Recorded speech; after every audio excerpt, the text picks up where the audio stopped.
we're going, we don't need roads. This is what we're talking about. Expect this.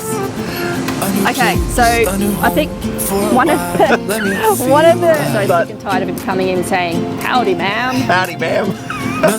He gets pushed out and locked out of a caravan. Yes, ma'am. To make an omelette, you've got to be prepared to break a few eggs. Isn't that right, mate? You're hilarious. I'm really good at making omelettes. Best I've ever felt. Hey everyone, welcome back. And welcome to the next episode. Yes. We thought that today, we had a great discussion with the Caravanning family the other day, and we thought that we would bring you an episode where we go through the top 10 things we've learned while being on the road. Well, it's a couple more than 10. Yeah, Just a couple. We thought that we would put it into a video for you. And these are just the things that we've learned over the past sort of 14 months. Yeah, for us as a family. For us. Yeah. And I think our lessons are ongoing and we're continuing to learn as we travel. And I think that's probably one of the greatest things about being on the road. You never stop learning. You never stop learning. Never. Yep. It's the same thing in life in general, I guess. You never stop learning. There's always something new. And there's always lessons to be learned. Yeah. So, number one, for me, the number one thing I've learned, and I'm still learning while being on the road, is learn to be brave, because it's really needed while you're on the road and while you're traveling. And when I mean brave, I don't mean, bravado, strong brave. I mean, you need to be brave in your head, because when you decide to hit the road, there's an awful lot of things that you actually end up giving up. Yeah. You give up the place where you're living, you give up your family. When I say give up, you're not giving them up, but you're moving away from your family. You're moving away from your friends and everything that you've actually known to that point. And you're stepping out into a world that really you may think is full of wonder and joy, but when you actually start, there's a lot of challenges that happen. That's challenges that you may not have expected. Yeah. So you need to learn to be brave, because if you're not, you're going to end up turning back and going back to the life that you've always known. Yeah, because it's easy. Yeah, it's comfortable living that life, and it is a hard decision to make when you hit the road. And we went back and forth for quite some time as to how long we'll go, and if we're going to sell, if we're going to rent, all the questions that everybody goes through. Yep. But we got to that point where we're like, you know what, let's just do it. Worst case scenario, we just come home. Yeah. That was always my go-to in my mind was, you know what, if it's not working out and things are going wrong, we can just turn around and go home. It's not like when you leave and you go and you hit the road to travel, it's not mean that's going to be your life for the rest of your life. That's just a decision you've made for now. So that's probably, you can always come home. Yeah. But I think it sort of leads us to another point. I think expect the unexpected while being on the road. I have my phone here because I've just jotted this down But expect the unexpected when you're on the road. Yeah. Because there are things that are going to happen that you just didn't think would be possible. And these aren't just always negative things. These are also positive things as well. Yeah. The people that you meet, the roads that you travel on, the things that you see are going to be way beyond your expectations. So I think expect those, because when they happen, you'll actually end up enjoying them a lot more. Yeah. So Tim's throwing me out because he's jumping. I have points so we don't forget things, and now you've just jumped halfway down to the list.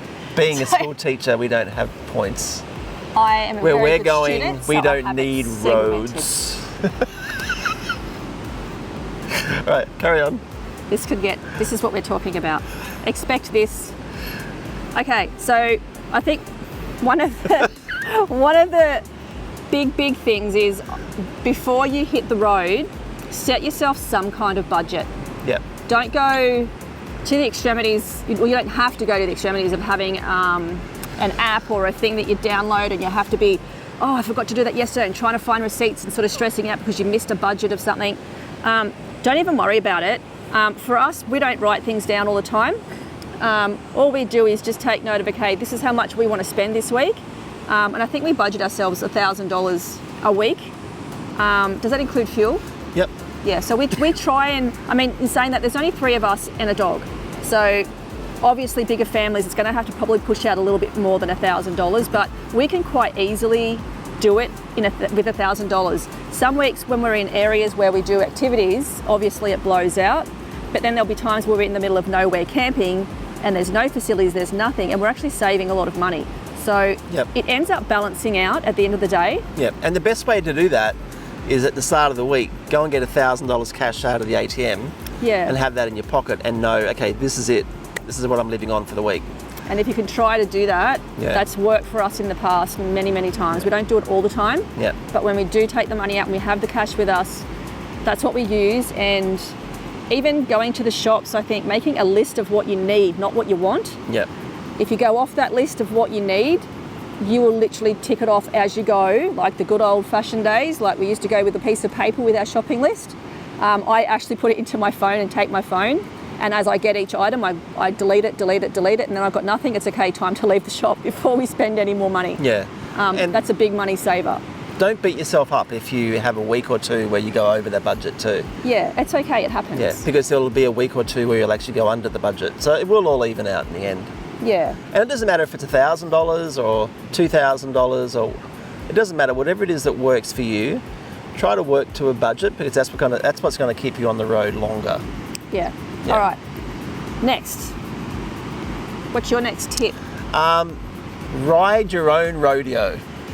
They're his words, not mine. I've been watching Yellowstone. Seriously. So I'm a bit sort of rodeoed out at the moment. I'm so sick and tired of him coming in and saying, "Howdy, ma'am." Howdy, ma'am. He gets pushed out and locked out of the caravan. Yes, ma'am. All right, so... get on with the point. What that means is that, look, before we started, we watched hours and hours and hours and hours of YouTube videos. I mean, we were addicted to families on the road. And, you know... We loved it. We loved it. And that's what we would do practically every night. We would always watch an episode of something, of someone. You name the person, we've watched them. And some of them we liked, some of them we didn't. But one of the things that I've learned being on the road is that when you see a vista in front of you of someone who's been to a certain spot, and I'll pick one, Port Gibbon in South Australia. Now, I remember watching a video of someone at Port Gibbon and it was just looked like this amazing place. And I built this picture in my head about what Port Gibbon looked like. And when we actually arrived, what you saw, like that way, was what you saw in the video, but what you're missing out on is everything else that's around that particular picture. So when I say ride your own rodeo, it means, look, it's great to get points from videos, it's great to get ideas from people, it's great to talk to people about what they've experienced. But at the end of the day, if you want to go somewhere and someone has said to you, don't go, or alternatively, if you don't want to go somewhere and someone else has said to you, you should go there, or this place is great, or whatever, just do whatever you want. Don't expect too much and don't expect too little. So it goes both ways. Take it on board, listen to it, but then do your own research. I think when we do wiki camps and things, and there's a place that we've seen in a video or someone we've bumped into and they've told us all about this place, one person said it's amazing, the next family's told us, oh my God, we'd never go back. They're the places we really get in and we start reading all the reviews on wiki camps and we sort of get a bit of a percentage of what the feedback is before we then make a decision to go there. But if it's a bucket list thing or it's something that we're like, you know what, we're going there because regardless of whether it was terrible or wonderful, we need to go there and experience it ourselves because it's one of our things that we want to go to. So look, it goes both ways, I think.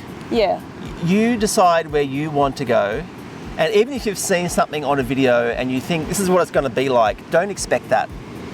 You can expect it because usually the pictures are beautiful, but then it's a 360 degree view when you get there, and there's a whole lot more going on outside that one little snippet of a photo or video footage. I mean, we do our best to sort of, if there's an area that's a stunning picture and a beautiful backdrop, like we've got a beautiful backdrop behind us, but it's quite beautiful in front of us. It's actually a park with picnic tables and amenities and stuff on the beach.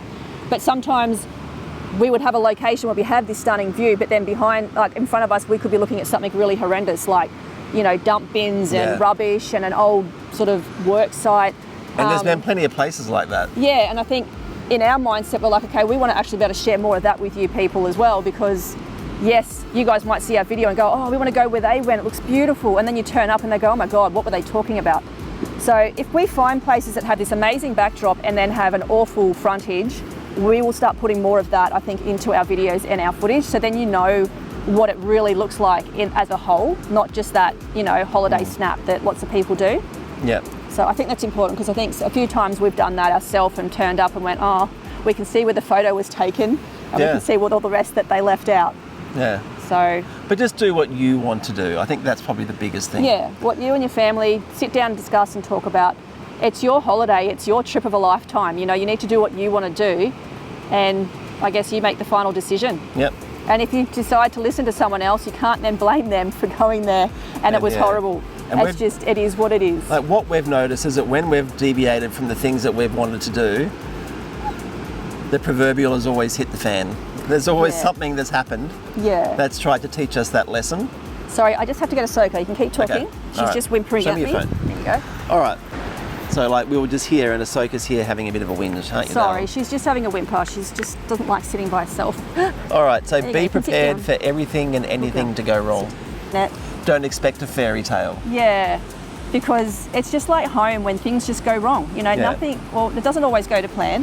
Sorry, I'm just going to put her back over here. Soka, come She's here. all right. She's trying to get to she's all wet. Come over this side. There you go, good girl. There you go. Yeah, so don't expect a fairy tale, because travelling is amazing, it's incredible, and we absolutely love it. We love not just the travel, but the way it's brought us closer, the way it's brought us closer to Riley, the friends we've met.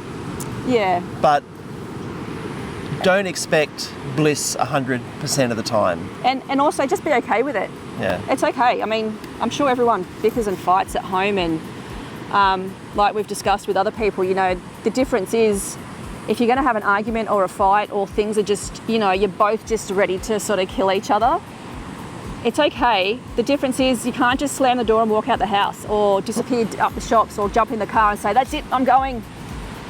You have to actually deal with it. And I think that's one of the best things about, I guess, arguing and things on the road. You have to deal with it. You live in a box, and you can't go very far because you need each other on the road. You actually need to support each other and be there when the kids are having a bad day, or one of the parents is having a bad day. You'll find over time that you sort of all bounce off each other, and you all just seem to automatically know, okay, you know what? Tim's not having a good day today.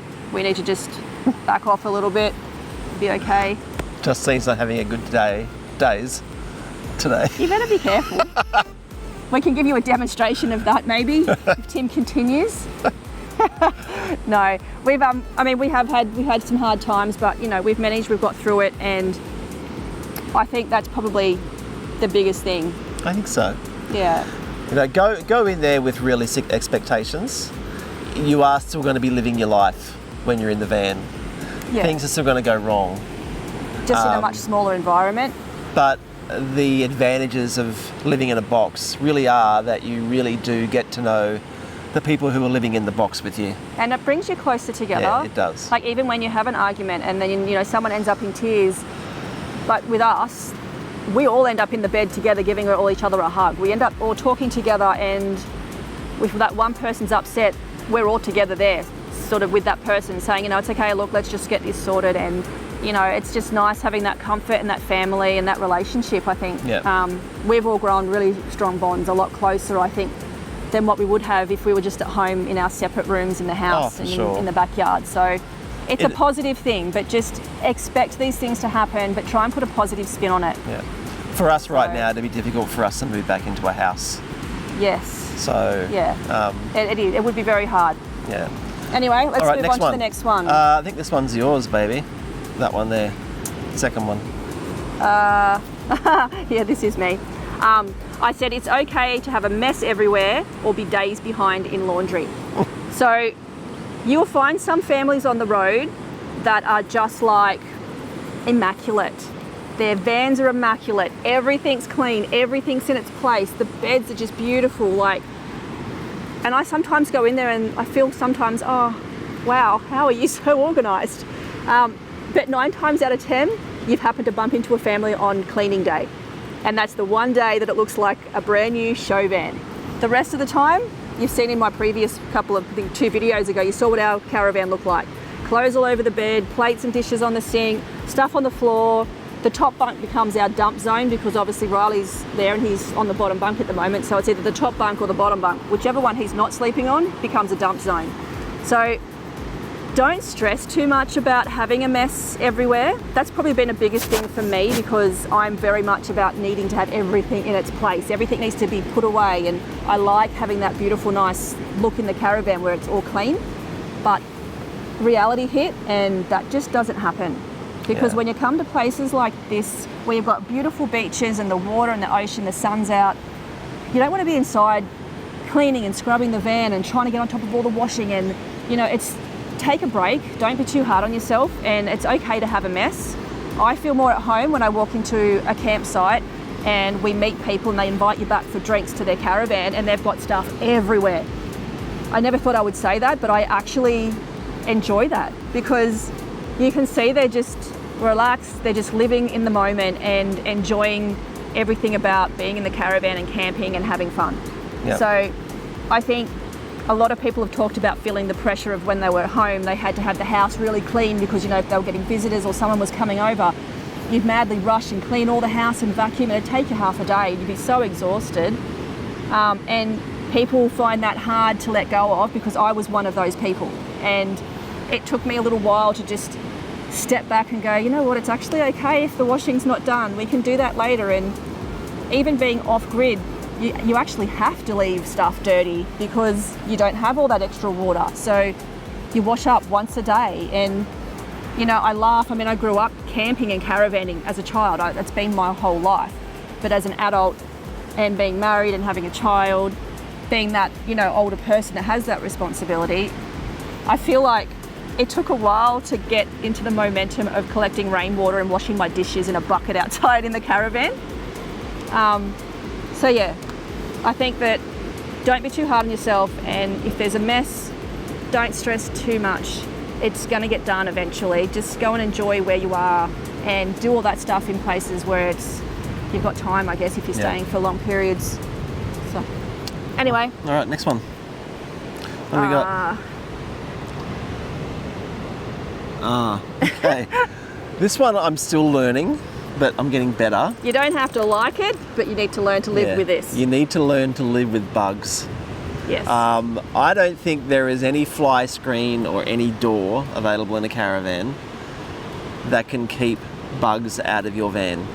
Yeah. And there's definitely no light source either. I think the only way you're going to keep bugs out of your van is if you're happy to walk around in your van at night time with no lights on. Yes, which can be difficult when you actually need to be inside cooking if it's raining outside. Because it doesn't matter where you are, the bugs are going to come into your van. And I'd hate to think how many hours we've spent killing bugs in the van. Debugging the van. Now, yeah. That's probably the biggest thing. It's just, I know there's lots of different oils and sprays and deterrents and things like that. I mean, I even left our all the screens really, really dirty because someone said, just leave the screens with lots of dust in it because they won't come through. And I even did that, and now I regret that because it didn't work. I'm pretty sure, look, the way the blinds work in a van is they move up and down. So there's always going to be that little gap at the side of at the side of all these fly screens. And that's how they get in. They also get in through the gap in the door. I don't know where else, but they get in somewhere, and look, they just have a ball where there's a light on. I haven't really noticed any massive change having the yellow lights on the outside of the van. Maybe a little bit, but when you're outside, slightly. Maybe. But the blue lights don't deter them at all. Yeah, I guess the way that you could work around it is when you're outside, turn all the lights off in the van. That way, that'll keep the bugs out a bit. When you do come into the van, find one light and turn it on, probably the dimmest light you have in the van. Yeah. The blue lights seem to attract mosquitoes, so... Yeah, they love Yeah, they love them, yeah. So I think I had about 20 in there last night. I was just about to go to bed, and we turned off this blue light, and the whole corner was just all mosquitoes. And I'm thinking, how are they in here? There was so many. We have found a few ways to actually get rid of them. few unconventional ways. I'll give you one of them. Those disinfectant wipes that you get from Woolies.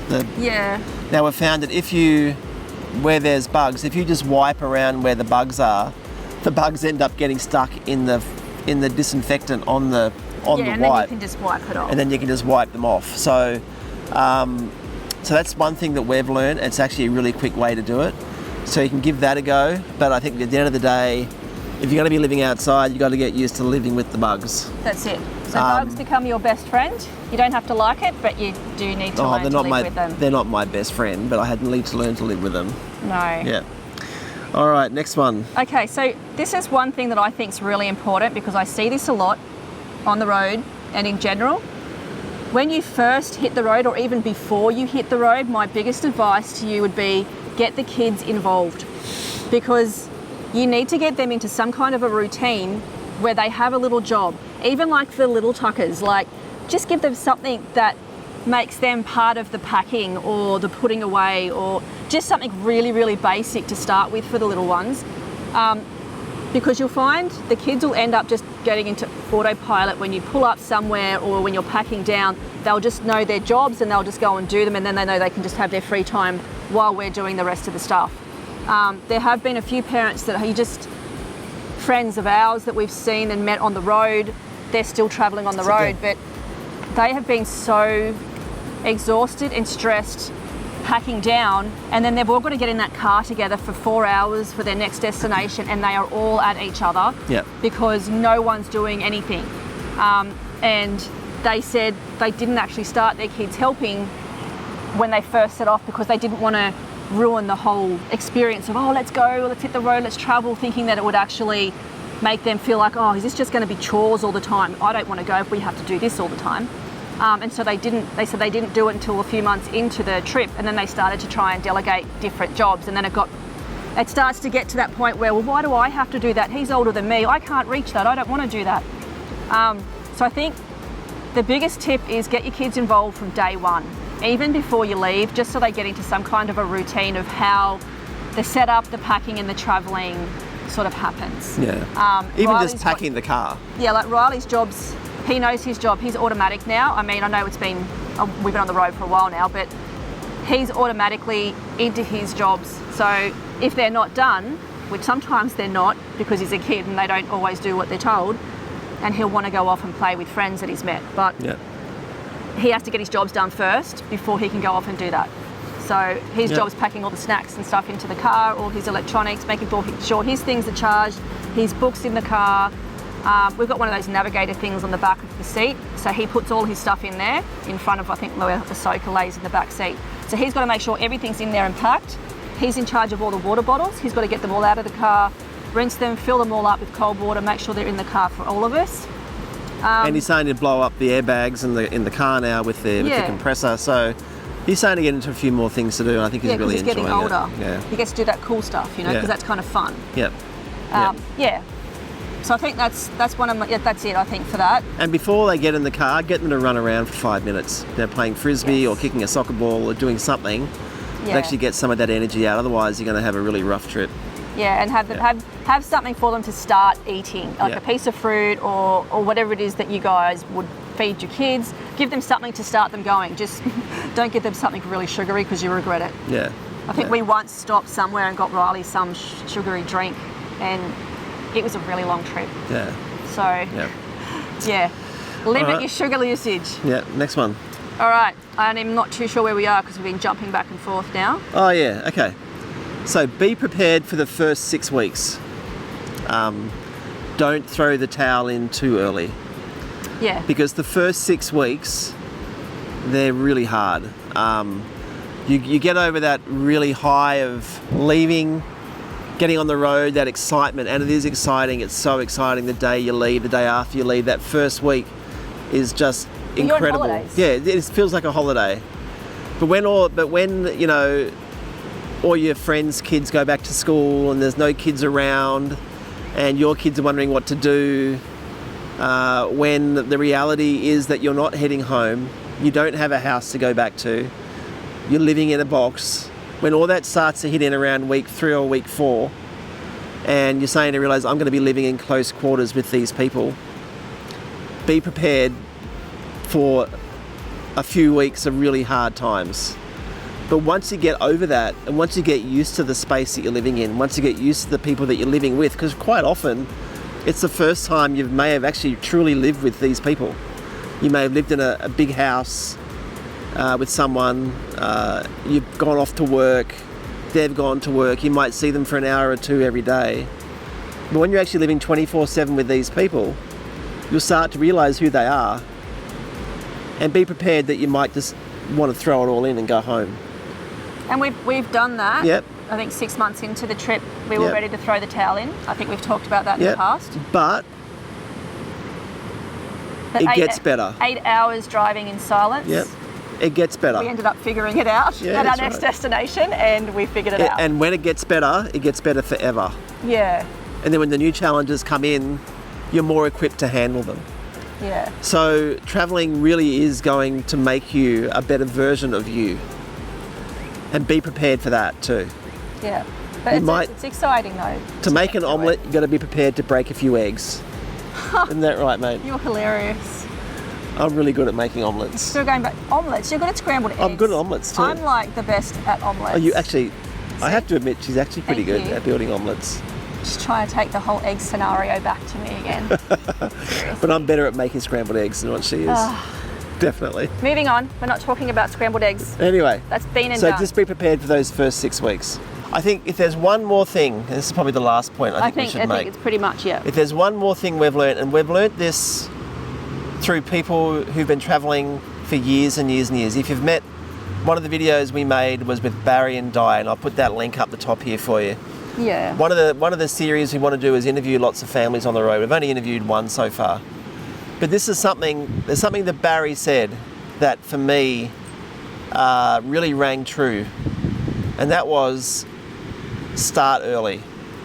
Yeah. You know, don't leave it too late. Don't leave it to a point where it's going to be safer for you, or it's going to be easier for you, or you think it's going to be easier for you. I was just going to say, it's not going to be any different. It's not going to get easier for you if you keep putting things off. I mean, we were just speaking to a family last night, and they were talking about friends that they knew.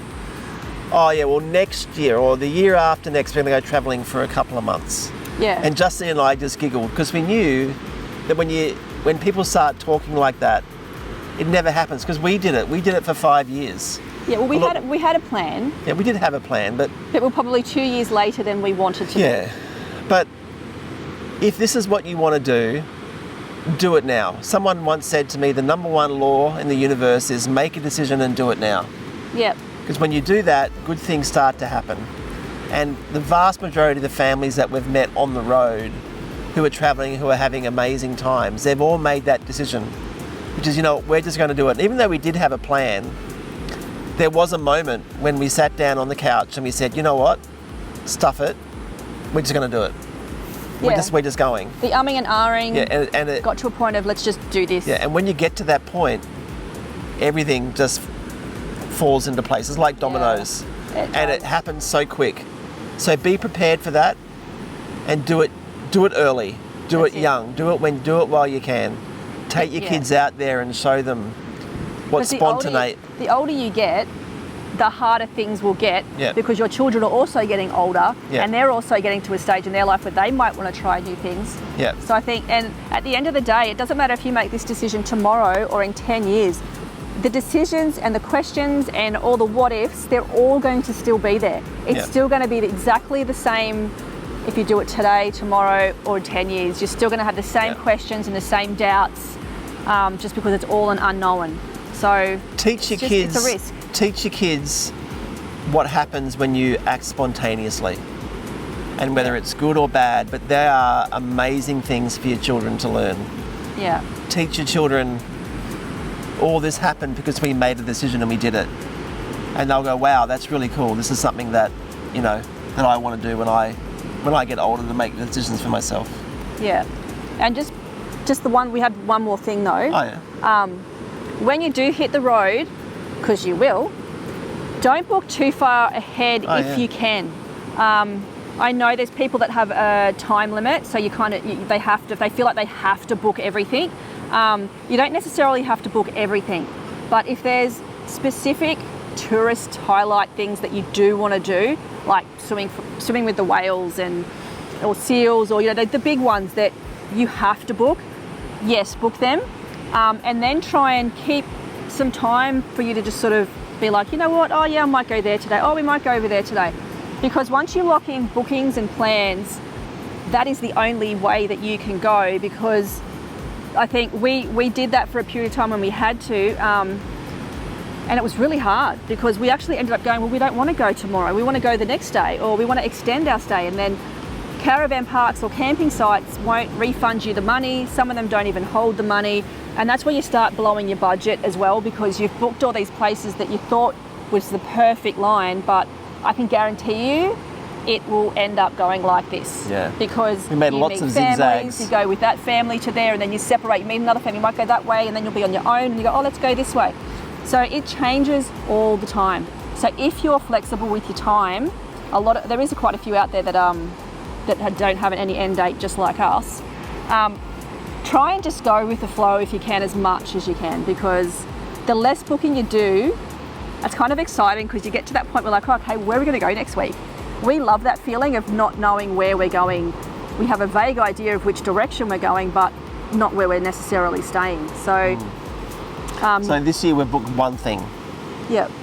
And that's because we know we need to be somewhere by a certain time. So That's we right. know that by September 22nd, we got to be in. I'm not going to tell you yet. I know, we keep leaving it hanging, don't we? We should probably tell you. We might let you know Yeah. in the next vid. Oh, okay, the next vid. Where we'll definitely put it all together so you guys Yeah. have an idea of what it is that we're doing. I know we've mentioned it's going to be our cold year, Yeah. but it's going to be a very exciting year as well. Well, I think we've waffled on too much, mate. Yeah, I think it's time for us to go for a swim. Riley's right. been really good over there. Soka's ready to swim again. So hopefully that helped you guys. But if you have any more questions or any advice that you want to add on as well to help other people, if you're on the road and you're traveling and you've got some extra tips as well, shoot them through or chuck them in the comments. And we're happy for everyone to interact with each other. So the more advice and the more information that we get, it's just shared with everybody. So that's how we travel. We sort of share everything with everybody. All right. Well, we'll see you on the weekend. We will. All right. Have a good day. See ya. Find my way.